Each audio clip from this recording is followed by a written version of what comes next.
हम जो श्रीमद् भगवद गीता आपके लिए प्रस्तुत कर रहे हैं, उसे तैयार करने और आप तक पहुंचाने में अत्यधिक समय, श्रद्धा और मेहनत लगती है। आपसे विनम्र निवेदन है कि चैनल को सब्सक्राइब करें, वीडियो को लाइक करें और कमेंट में जय श्री कृष्णा लिखें, जिससे हमें ये प्रेरणा मिले कि आप हमारे साथ हैं। आपका एक छोटा सा सहयोग हमारे लिए बहुत बड़ा संबल है, जिससे हम और अधिक श्रद्धा से कार्य करें और आपके जीवन में आध्यात्मिक ज्ञान, सकारात्मकता और शांति का संचार कर सकें। हर रोज सुबह शाम काम करते हुए इस वीडियो को जरूर चलाएं और श्रीमद् भगवद गीता के इस दिव्य ज्ञान से अपने जीवन में सकारात्मक परिवर्तन लाएं। सारेगामा कारवां मिनी भक्ति। जय श्री कृष्ण। भगवद गीता सप्तम अध्याय। अथ सप्तमोध्याय ज्ञान विज्ञान योग। गीता के हर अध्याय में कुछ ऐसी बात है जो हमें हमारे जीवन का मतलब समझाती है। इस 7वें अध्याय में कृष्ण हमें बताएंगे कि ज्ञान क्या होता है और विज्ञान क्या होता है। आइए दोस्तों, मैं शैलेंद्र भारती आपका स्वागत करते हुए इसका प्रारंभ करता हूं। जय श्री कृष्ण। श्री भगवानुवाच मय्यासक्तमनः पार्थ योगं युञ्जन्मदाश्रयः असंशयं समग्रं मां यथा ज्ञास्यसि तच्छृणु। श्री भगवान बोले, हे पार्थ, अनंत प्रेम दिखाते हुए तू मुझको अपने मन में रख। सच्चा भाव रखते हुए योग में लगा रहे। अब मैं तुझे विभूति, बल, ऐश्वर्यादि गुणों से युक्त तेरे अपने ही आत्म रूप के बारे में बताऊंगा, ताकि तू मेरे बारे में कोई संशय न रखे। दोस्तों, कृष्ण अर्जुन को वो सब कुछ बताना चाहते हैं जिससे अर्जुन कृष्ण पर कभी संशय न करे। आप सोचेंगे कि भगवान अपने भक्त को अपनी ही महिमा के बारे में क्यों बताना चाहते हैं? क्योंकि भगवान अपने भक्त का भला चाहते हैं। उसे वो हर चीज बताएंगे जिससे उनका भक्त अपने जीवन में सफल हो सके। ज्ञानं तेहं सविज्ञानम इदं वक्ष्याम्यशेषतः यज्ञात्वा नेह भूयोऽन्यज् ज्ञातव्यमवशिष्यते। कृष्ण अर्जुन को तत्व ज्ञान देंगे। इस तत्व ज्ञान में जो भी विज्ञान है उसे भी कृष्ण अर्जुन को बताएंगे। ये तत्व ज्ञान आखिर है क्या? ये वो ज्ञान है जिसको जानने के बाद संसार में फिर और भी कुछ जानने योग्य शेष नहीं रह जाता। परम तत्व परमात्मा की जानकारी को ही ज्ञान कहते हैं। यही सबसे बड़ा ज्ञान होता है। इसीलिए कृष्ण अर्जुन को अपने बारे में बताएंगे और इसीलिए ये जानने के बाद अर्जुन के मन में किसी भी तरह की शंका नहीं रह जाएगी। एकदम सही बात है दोस्तों। भगवान के बारे में जानने के बाद और कुछ जानने को बचता ही कहां है। मनुष्याणां सहस्रेषु कश्चिद्यतति सिद्धये यततामपि सिद्धानां कश्चिन्मां वेत्ति तत्त्वतः। कितने ही लोग दुनिया में पूजा पाठ करते हैं, परंतु हजारों मनुष्यों में कोई विरला ही होता है जो मुझे प्राप्त करने के लिए यत्न करता है। और उन यत्न करने वाले योगियों में कोई एक मेरे परायण होकर मुझको तत्व से अर्थात यथार्थ रूप से जानता है। हजारों में एक मुझे पाने की कोशिश करता है और उन सब में से भी कोई एक ही तत्व यानी कि असली रूप में मुझको जान पाता है। दोस्तों, कृष्ण को आप देवकी पुत्र, बंसी बजैया, कंस हर्ता या सारथी के रूप में ही ना देखें। असल में कृष्ण क्या हैं, यही वो अर्जुन को बता रहे हैं। भूमिरापो नलो वायुः खं मनो बुद्धिरेव च अहंकार इति यं मे भिन्ना प्रकृतिरष्टधा अपरेयमितस्त्वन्यां प्रकृतिं विद्धि मे परां जीवभूतां महाबाहो ययेदं धार्यते जगत्। कृष्ण सबसे पहले अपनी स्वयं की प्रकृति के बारे में बता रहे हैं।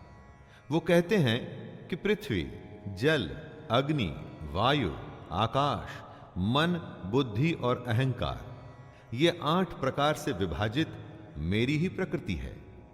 दोस्तों, 5 तत्व यानी कि 5 एलिमेंट्स और उनके साथ में मन, बुद्धि और अहंकार, जिससे कि ये सारी दुनिया और हम बने हैं, ये स्वयं कृष्ण हैं।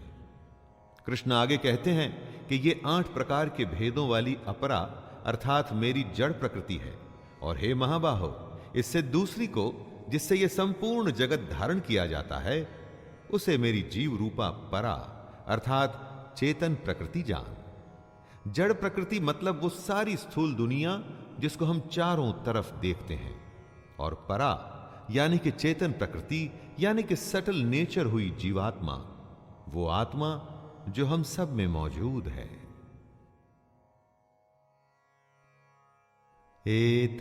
एतद्योनीनि भूतानि सर्वाणीत्युपधारय अहं कृत्स्नस्य जगतः प्रभवः प्रलयस्तथा। जो सब कुछ है वो कृष्ण में से ही आया है और एक दिन उसी में विलय भी हो जाता है। इसी बात को समझाते हुए कृष्ण कह रहे हैं, हे अर्जुन, तू ऐसा समझ के संपूर्ण भूत इन दोनों प्रकृतियों से उत्पन्न होने वाला है और मैं संपूर्ण जगत का प्रभाव तथा प्रलय हूं, अर्थात संपूर्ण जगत का मूल कारण मैं ही हूं। दोस्तों, दुनिया कृष्ण से ही शुरू हुई है और उन्हीं में खत्म हो जाएगी। वे ही इस दुनिया के मूल कारण बेसिक रसों में है। हम ये जमीन, आसमान, हवा, पानी और आत्मा सब कुछ कृष्ण है और कुछ भी नहीं। कृष्ण को हम जिस रूप में देखते या सुनते हैं वो कृष्ण नहीं। असली कृष्ण क्या है वो यहां बताया गया है। मत्तः परतरं नान्यत् किंचिदस्ति धनंजय मयि सर्वमिदं प्रोतं सूत्रे मणिगणा इव। कृष्ण ने अर्जुन से कहा था कि योग में लग के मन में सिर्फ कृष्ण होना चाहिए, तभी योग साधना पूरी होगी। लेकिन मन में कौन सा कृष्ण होना चाहिए? कृष्ण स्वयं उसी की व्याख्या कर रहे हैं। हे धनंजय, मुझसे भिन्न दूसरा कोई भी परम कारण नहीं है। यह संपूर्ण जगत सूत्र में मुझसे ही बंधा हुआ है, मुझ में ही गुथा हुआ है। कृष्ण के अलावा दूसरा कुछ भी नहीं है। दोस्तों, जो सब कुछ है वो कृष्ण है। यह बात सुन के आसानी से शायद समझ में ना आए, लेकिन थोड़ी सी भी कोशिश करेंगे तो समझ जाएंगे। इस दुनिया में आपको जो भी दिखता है और जो नहीं भी दिखता वो कृष्ण ही है, जिसका सीधा सा मतलब है कि कृष्ण के अलावा और कुछ भी नहीं।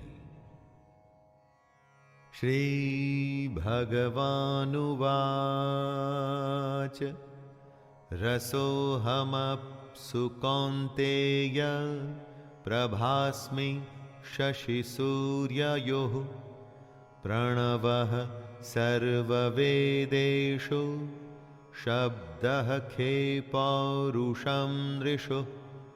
कृष्ण इस श्लोक में अपने तत्व, अपने असली रूप, इस दुनिया के असली विज्ञान के बारे में बता रहे हैं।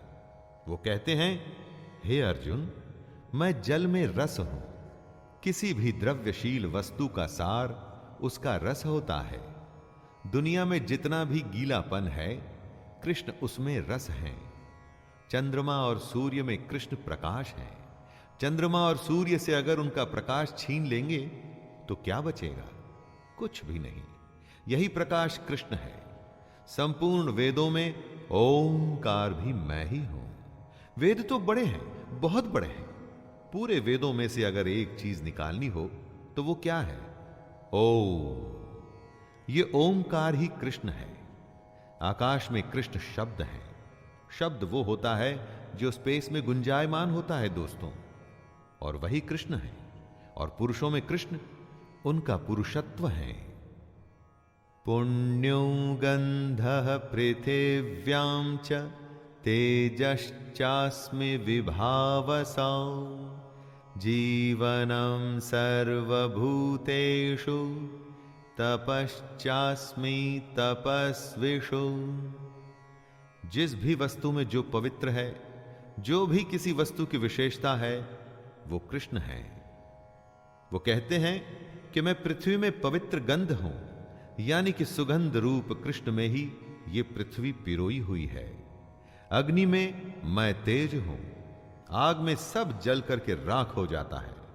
आग के पास जाने पर जो हमें जलाता है वो उसका तेज होता है, और यही तेज कृष्ण है। संपूर्ण भूतों में उनका जीवन है।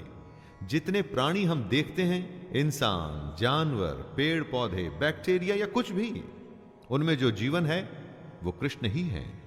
और तपस्वियों में वो तप है। तपस्वियों का तप उसकी सबसे बड़ी शक्ति होती है दोस्तों, और वो तप कृष्ण ही है। बीजं मां सर्वभूतानां विद्धि पार्थ सनातनं बुद्धिर्बुद्धिमतामस्मि तेजस्तेजस्विनामहम्। कृष्ण अपने असली रूप की एक एक परत धीरे धीरे खोल रहे हैं। वे आगे कहते हैं, हे अर्जुन, तू संपूर्ण भूतों का सनातन बीज मुझको ही जान ले। जितने भी जीव आपको दिखते हैं या जो आज से पहले थे और आज के बाद आएंगे दोस्तों, उन सब का सनातन बीज यानी कि उन सब जीवों की उत्पत्ति का कारण कृष्ण ही है। मैं बुद्धिमानों की बुद्धि और तेजस्वियों का तेज हूं, ऐसा कृष्ण कहते हैं। जब आप अपनी बुद्धि से कोई सवाल हल करते हैं, कोई रास्ता खोजते हैं, तो वो बुद्धि कृष्ण ही है। उसी तरह तेजस्वियों में जो तेज होता है, यानी उनमें जो ब्रिलियंस होती है, वो भी कृष्ण ही है। बलं बलवतां चाहं कामराग विवर्जितं धर्मविरुद्धो भूतेषु कामोऽस्मि भरतर्षभ। दोस्तों, किसी भी चीज का जो गुण है वो कृष्ण है, जैसा कि वो अर्जुन को बता रहे हैं। कहते हैं, हे भरत श्रेष्ठ, मैं बलवानों का आसक्ति और कामनाओं से रहित बल अर्थात सामर्थ्य हूं। वो बलवानों का गुण है, यानी कि उनका बल है दोस्तों, लेकिन वो बल जो आसक्ति और कामना से रहित है। काम और क्रोध से परे जो बल है वो श्री कृष्ण ही है। और सब भूतों में धर्म के अनुकूल अर्थात शास्त्र के अनुकूल काम जो है ना, वो भी कृष्ण है। जब लोग धर्म संकट में होते हैं कि क्या करें और क्या न करें, तो उनसे कहा जाता है कि जो शास्त्रों के हिसाब से ठीक है वही कर लीजिए। यानी कि शास्त्रों के अनुसार सही काम जो होता है ना, वो काम ही कृष्ण है। ये चैव सात्विका भावा राजसास्तामसाश्च ये मत्त एवेति तान् विद्धि न त्वहं तेषु ते मयि। जिसमें आत्मा होती है उसे ही भूख प्यास लगती है, लेकिन आत्मा का खुद भूख प्यास से कोई लेना देना नहीं। बात जरा पेचीदा है लेकिन इंटरेस्टिंग है दोस्तों। कुछ ऐसा ही कृष्ण इस श्लोक में कह रहे हैं। जो सत्व गुण से उत्पन्न होने वाले भाव हैं और जो रजोगुण से होने वाले भाव हैं, उन सबको तू मुझसे ही होने वाले हैं ऐसा जान ले। परंतु वास्तव में उनमें मैं और वे मुझ में नहीं हैं। इन भावों में कृष्ण है, लेकिन कृष्ण में ये भाव नहीं है। इन सारे भाव में कृष्ण कभी फंसते नहीं, इसीलिए तो वो योगी राज कहलाते हैं। यही तो सबसे बड़े योगी की अवस्था होती है दोस्तों। त्रिभिर्गुणमयैर्भावैर् एभिः सर्वमिदं जगत् मोहितं नाभिजानाति मामेभ्यः परमव्ययम्।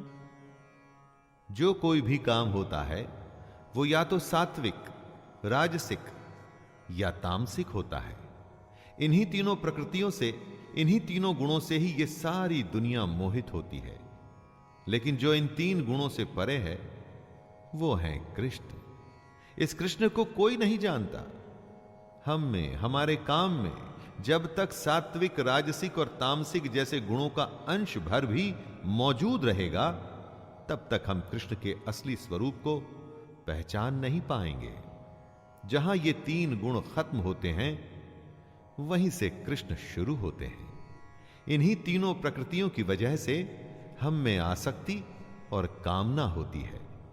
और अगर यही प्रकृति रही तो फिर हमें कृष्ण कैसे प्राप्त होंगे? दैवी हेषा गुणमयी मम माया दुरत्यया मामेव ये प्रपद्यन्ते मायामेतां तरन्ति ते। सात्विक, राजसिक और तामसिक जैसे तीन गुणों में ही सारी दुनिया फंस के रह जाती है। वो कृष्ण के असली स्वरूप को कभी पहचान नहीं पाती। और वो इसलिए क्योंकि ये तीनों मिलके ही माया बनाते हैं। और माया से कौन बच पाया है? माया तो महा ठगनी होती है दोस्तों। लेकिन जो पुरुष केवल कृष्ण को ही निरंतर भजते हैं, वे इस माया को उल्लंघन कर जाते हैं, अर्थात संसार से तर जाते हैं। इस माया के चक्कर से कोई नहीं बच पाया है, सिवाय उनके जो हमेशा कृष्ण को अपने मन में रखते हैं। ऐसा ही करने को कृष्ण अर्जुन से और हम सबसे कह रहे हैं। न मां दुष्कृतिनो मूढ़ाः प्रपद्यन्ते नराधमाः माययापहृतज्ञाना आसुरं भावमाश्रिताः। ऐसे कौन लोग हैं जो कृष्ण को नहीं भजते? तो आइए सुनते हैं, स्वयं कृष्ण बता रहे हैं कि माया द्वारा जिनका ज्ञान हरा जा चुका है, ऐसे असुर स्वभाव को धारण किए हुए मनुष्यों में नीच, दूषित कर्म करने वाले मूढ़ लोग मुझको नहीं भजते। घमंड करने वाले जो खुद को ही कर्ता मानते हैं, जिनमें असुर स्वभाव है, जो छोटी बातें या हरकतें करते हैं और दूषित कर्म यानी कि करप्ट काम करते हैं ना दोस्तों, ऐसे लोग कृष्ण को नहीं भजते। क्या आप कृष्ण को भजते हैं? उनके कहे निष्काम कर्म को करते हैं? उनके कहे अनुसार योग की साधना करने का प्रयास करते हैं? अगर नहीं करते तो आपको अपने बारे में सोचना पड़ेगा। चतुर्विधा भजन्ते मां जनाः सुकृतिनोऽर्जुन आर्तो जिज्ञासुरर्थार्थी ज्ञानी च भरतर्षभ। यहां कृष्ण उनका वर्णन कर रहे हैं जो उनको भजते हैं। चार तरह के लोग होते हैं जो कृष्ण को अपने मन में रखते हैं। सबसे पहले उत्तम कर्म करने वाले अर्थार्थी, यानी कि सांसारिक पदार्थों के लिए भजने वाले, जिसे दुनिया की चीजों से लगाव है, धन से जुड़ी चीजें जिसे चाहिए, वो है दूसरा, यानी आर्त। जो अपने दुख से बचना चाहता है वो है तीसरा, जिज्ञासु। कृष्ण को यथार्थ रूप से जानने की इच्छा रखने वाला। और चौथा होता है ज्ञानी, जो कृष्ण को भजता है। अगर आप कृष्ण को भजते हैं तो देखिए कि इनमें से कौन सी श्रेणी में आप आते हैं। तेषां ज्ञानी नित्ययुक्त एक भक्तिर्विशिष्यते प्रियो हि ज्ञानिनोत्यर्थम अहम सच मम प्रियः। भजने वाले तो बहुत हैं, लेकिन उनमें श्री कृष्ण को पसंद कौन है? कृष्ण कहते हैं, हे अर्जुन, मुझ में एक ही भाव से स्थित अनन्य प्रेम भक्ति वाला ज्ञानी भक्त अति उत्तम है, क्योंकि मुझको तत्व से जानने वाले ज्ञानी को मैं अत्यंत प्रिय हूं और वह ज्ञानी मुझे अत्यंत प्रिय है। कृष्ण वजह भी बता रहे हैं, क्योंकि ज्ञानी उनके तत्व रूप को जानने की कोशिश करता है दोस्तों, इसीलिए वो कृष्ण को अत्यंत प्रिय है। सिर्फ नाम के लिए, स्वार्थ के लिए या अपने दुख से बचने के लिए अगर आप कृष्ण को भजेंगे तो कृष्ण को आप प्रिय कभी भी नहीं होंगे।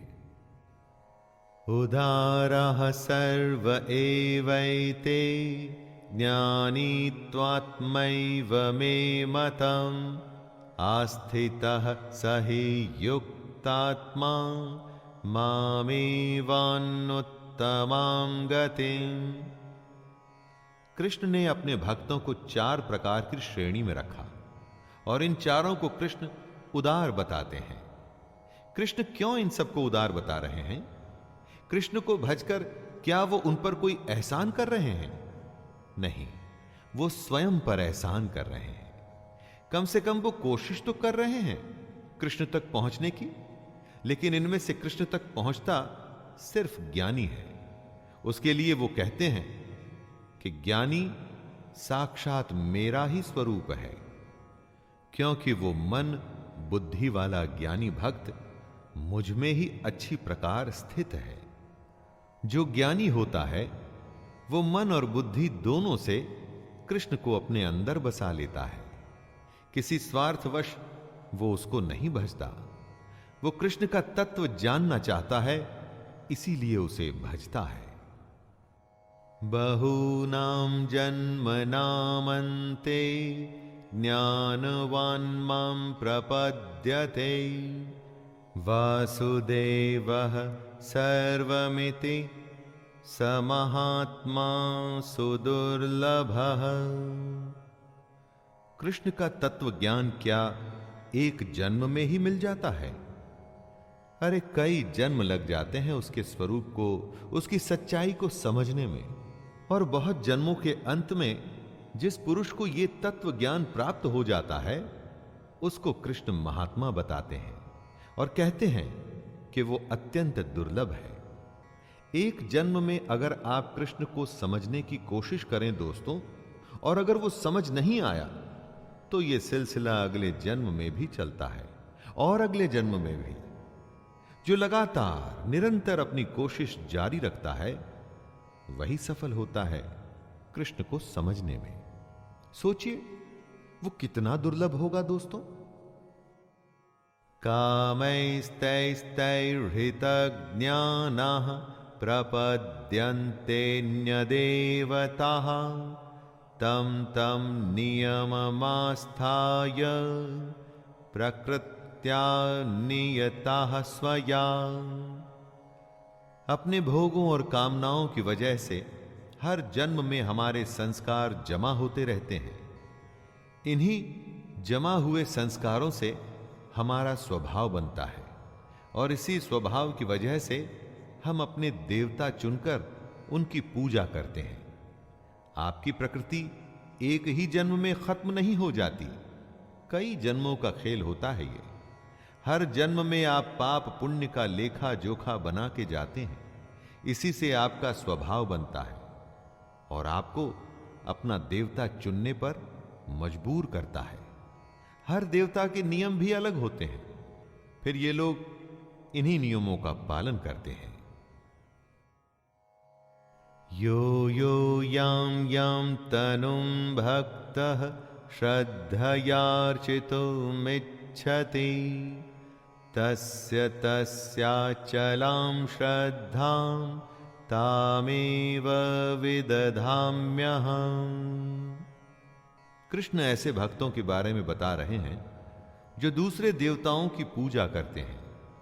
कृष्ण कहते हैं, जो जो सकाम भक्त जिस जिस देवता के स्वरूप को श्रद्धा से पूजना चाहता है, उस भक्त की श्रद्धा को मैं उसी देवता के प्रति स्थिर करता हूं।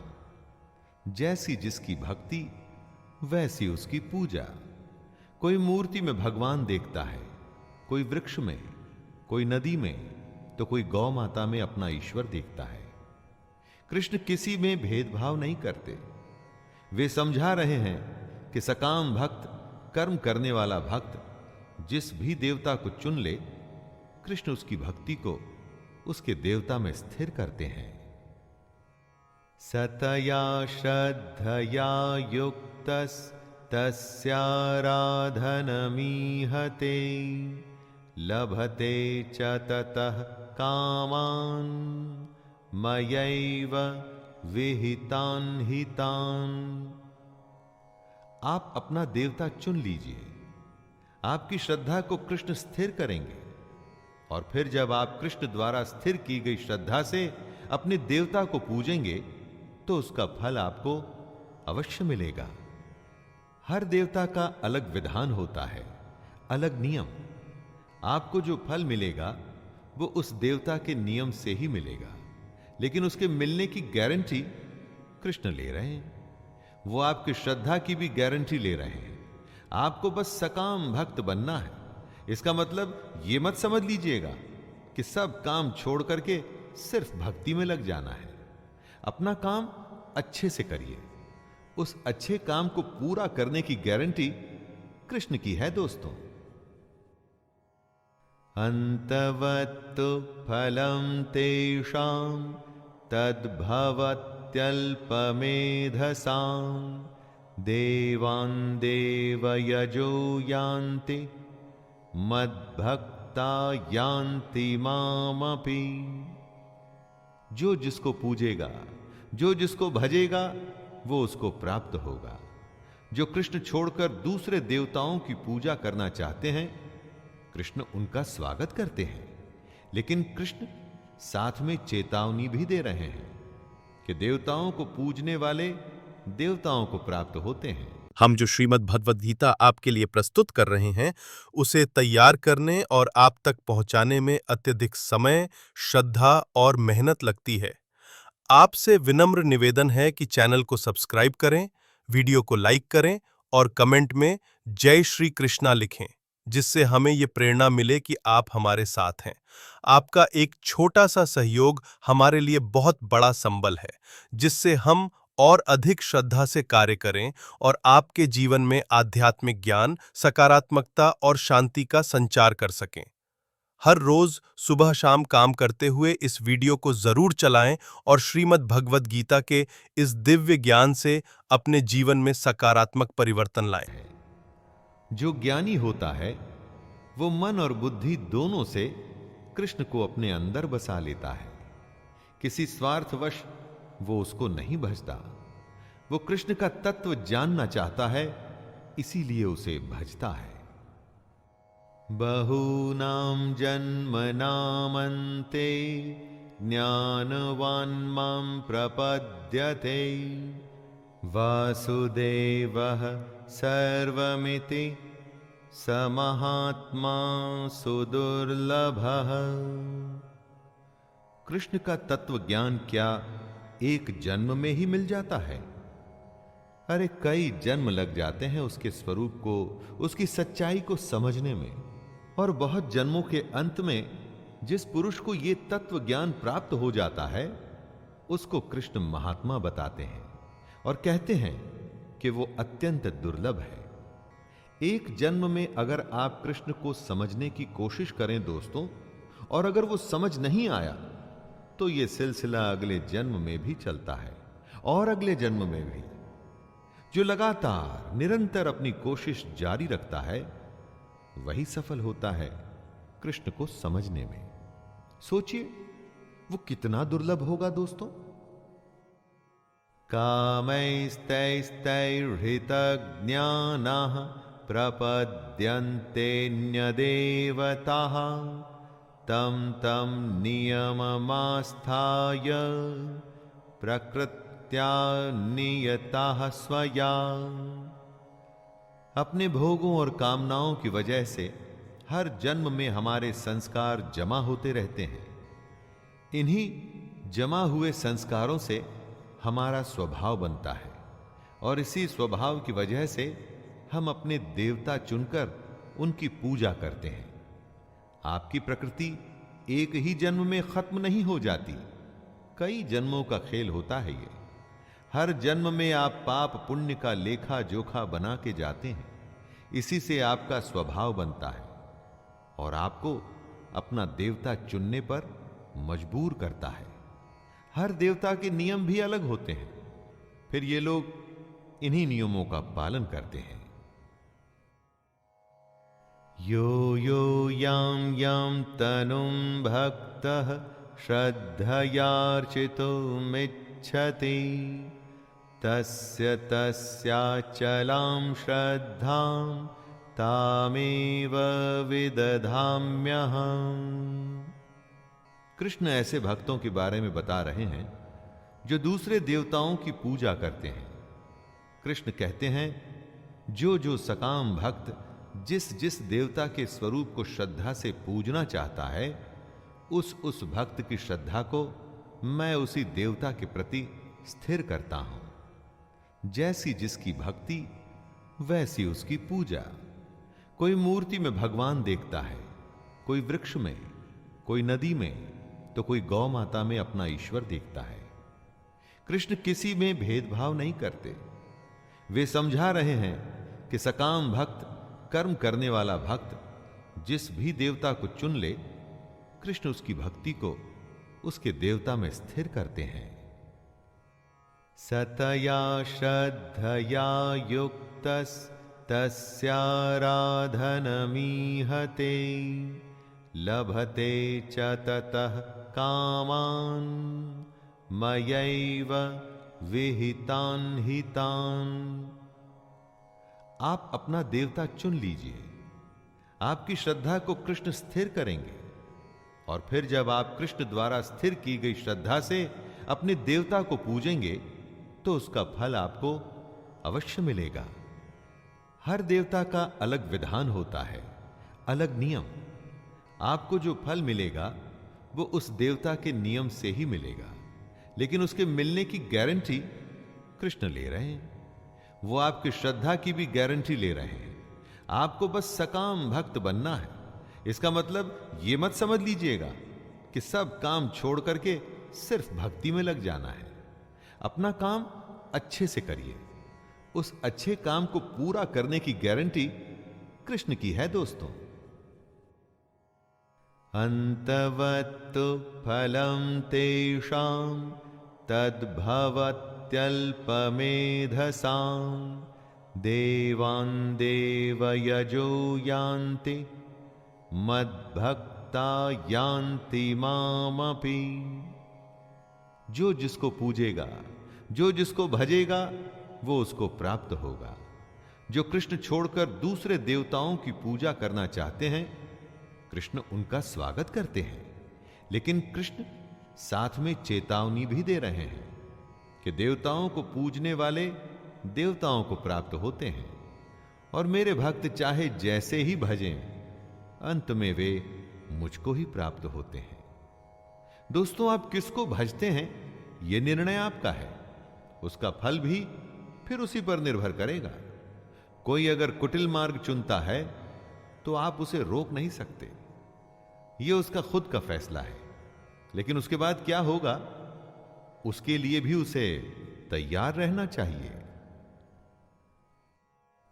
अव्यक्तं व्यक्तिमापन्नं मन्यन्ते माम बुद्धयः परं भावमजानन्तो ममाव्ययमनुत्तमम्। कृष्ण योगेश्वर हैं, महाभारत के समय वो शरीरधारी योगी थे। समझदार लोग कृष्ण के अव्यक्त रूप को समझने की कोशिश करते हैं, लेकिन बुद्धिहीन पुरुष उनको मनुष्य मानते हैं। इस श्लोक में कृष्ण इन दोनों के बीच का फर्क बता रहे हैं। दोस्तों, कृष्ण को मनुष्य मानने की गलती मत करिएगा, क्योंकि अगर आप ऐसा करेंगे तो अपना समय और जीवन जाया करेंगे। असलियत किसी के मानने या न मानने से नहीं बदलती, और असलियत कृष्ण का असली स्वरूप जो इस जगत के कण कण में मौजूद है, हर जीव में उनका अंश है। कृष्ण को समझने का साधन है योग, यानी निष्काम कर्म, और मन में कृष्ण को धारण करना। नाहं प्रकाशः सर्वस्य योगमाया समावृतः मूढ़ोऽयं नाभिजानाति लोको मामजमव्ययम्। ईंधन में अग्नि छुपी होती है, जब तक उसे चिंगारी न दिखाई जाए तब तक वो प्रत्यक्ष नहीं होती। उसी तरह से कृष्ण भी अपनी योग माया से छिपे हुए हैं। अज्ञानी जन समुदाय जन्म रहित अविनाशी परमेश्वर को नहीं जानता, अर्थात वो कृष्ण को जन्मने और मरने वाला समझता है। लेकिन ज्ञान या योग वो चिंगारी है जिससे कृष्ण प्रत्यक्ष हो जाते हैं। रास्ता दिखाने वालों की भी कमी नहीं होती दोस्तों, और गुमराह करने वालों की भी नहीं। अज्ञानियों से वास्ता रखेंगे तो हमेशा गुमराह होंगे, क्योंकि उनके सोचने का तरीका ही गलत होता है। इसी गलत तरीके के बारे में कृष्ण ने इस श्लोक में बताया है। वेदाहं समतीतानि वर्तमानानि चार्जुन भविष्याणि च भूतानि मां तु वेद न कश्चन। जिस दुनिया में हम हैं वो कई जन्मों का खेल है। हम पहले भी थे और आगे भी रहेंगे। इस बारे में कृष्ण कहते हैं, अर्जुन, बीते हुए समय में, वर्तमान में और आगे होने वाले सब समय को मैं जानता हूं, परंतु मुझको कोई भी श्रद्धा भक्ति रहित पुरुष नहीं जानता। क्या हुआ था, क्या हो रहा है और क्या होगा, ये सब कृष्ण जानते हैं। लेकिन अज्ञानी जो श्रद्धा या भक्ति से दूर हैं, वो नहीं जान पाते। दोस्तों, यहां भक्ति को पूजा पाठ से मत लीजिएगा। अगर आप अपने निष्काम कर्म के प्रति समर्पित नहीं हैं, पूरे मन से उसमें नहीं लगे हुए हैं, तो कृष्ण के कहे अनुसार आप अज्ञानी हैं। इच्छा द्वेष समुत्थेन द्वंद्वमोहेन भारत सर्वभूतानि सम्मोहं सर्गे यान्ति परन्तप। ऐसी क्या वजह है कि कोई भी कृष्ण के असली स्वरूप को जान नहीं पाता? वो इसलिए कि हम में से हर किसी में इच्छा और द्वेष से उत्पन्न मोह मौजूद है। ये मोह ही हमें अज्ञानी बनाता है। किसी से प्यार, किसी से झगड़ा, किसी का बुरा चाहना या किसी के लिए सब कुछ कर देना, इच्छा और द्वेष के यही तो सारे खेल होते हैं। इन सब के चलते क्या आपको लगता है कि आप इस दुनिया की सच्चाई को जान पाएंगे? पहले हम सबको अपने इस उथले रवैये से बाहर निकलना होगा, अपने अंदर की इच्छा और द्वेष को खत्म करना होगा। तभी हम सब लोग कृष्ण के स्वरूप को पहचान पाएंगे। येषां त्वन्तगतं पापं जनानां पुण्यकर्मणां ते द्वन्द्वमोहनिर्मुक्ता भजन्ते मां दृढ़व्रताः। निष्काम भाव से श्रेष्ठ कर्मों को करते हुए जिन पुरुषों का पाप नष्ट हो गया है, वे इच्छा और द्वेष से पैदा हुए द्वंद्व से छूटकर मुझको सब प्रकार से भजते हैं। कृष्ण ने ऐसे लोगों के बारे में बताया है जो अज्ञानता के चक्कर से निकलते हैं, जो दुनियादारी को छोड़ उससे ऊपर उठ अपनी और ईश्वर की सच्चाई जानना चाहते हैं। ऐसा करने का सीधा सा रास्ता है दोस्तों, निष्काम कर्म, जिससे कि पाप कटेंगे। पाप कटने से मन में इच्छा और द्वेष जैसे भाव खत्म होने लगते हैं। इन भावों के खत्म होने पर मन में कृष्ण का भाव आता है और फिर आप बेहद पास हो जाते हैं कृष्ण के, उसके स्वरूप को जानने के। जरा मरण मोक्षाय मामाश्रित्य यतन्ति ये, ते ब्रह्म तद्विदुः कृत्स्नम् अध्यात्मं कर्म चाखिलम्। कृष्ण ने कभी दुनिया छोड़ने के लिए नहीं कहा। यह नहीं कहा कि भगवान की खोज में सन्यास लेके घर द्वार छोड़ दो, बल्कि ऐसा करने को कृष्ण ने ढोंग और पाखंड बताया है। कृष्ण ने कर्म करने को कहा है, सच्चाई जानने को कहा है, अपनी शरण में आने को कहा है। वो कहते हैं, जो मेरी शरण में आकर जन्म और मरण से छूटने के लिए यत्न करते हैं, वे पुरुष उस ब्रह्म को, संपूर्ण अध्यात्म को, संपूर्ण कर्म को जानते हैं। मरने और पैदा होने के चक्कर में तो सब फंसे हैं। उससे थोड़ा ऊपर उठिए और इस दुनिया की सच्चाई को, ब्रह्म को जानिए। साधिभूताधिदैवं मां साधियज्ञं च ये विदुः प्रयाण कालेऽपि च मां ते विदुर्युक्तचेतसः। जो मोहग्रस्त हैं वो कृष्ण को नहीं जानता, जिसमें इच्छा द्वेष है वो कृष्ण को नहीं जानता, क्योंकि जहां मोह होगा वहां कृष्ण हो ही नहीं सकते। जो कृष्ण के मनुष्य शरीर में विश्वास करता है वो कृष्ण को नहीं जानता। तो कौन जान पाएगा कृष्ण को?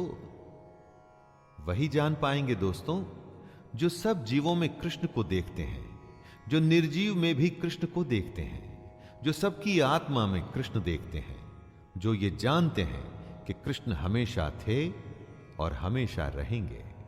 ऐसे युक्त चित्त वाले पुरुष कृष्ण को जानते हैं और कृष्ण को ही प्राप्त भी हो जाते हैं। तो दोस्तों, ये था 7वां अध्याय। इसमें कृष्ण ने बताया कि वे 3 गुणों से परे हैं। कौन उन्हें जानता है और कौन उन्हें नहीं जानता। अपनी स्वयं की महिमा के बारे में, इस जगत और उस जगत के ज्ञान और विज्ञान के बारे में श्री कृष्ण ने हमें बताया। आइए अब अगले अध्याय में फिर मिलते हैं। तब तक के लिए आज्ञा दीजिए अपने मित्र शैलेंद्र भारती को। जय श्री कृष्ण।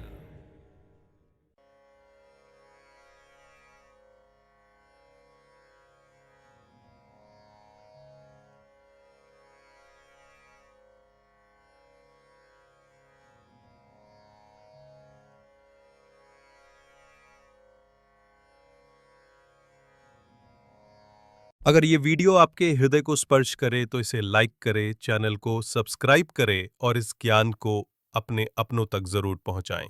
आपका एक छोटा सा प्रयास किसी का जीवन बदल सकता है। श्री कृष्ण की वाणी को जन जन तक पहुंचाने में अपना अमूल्य योगदान जरूर दें।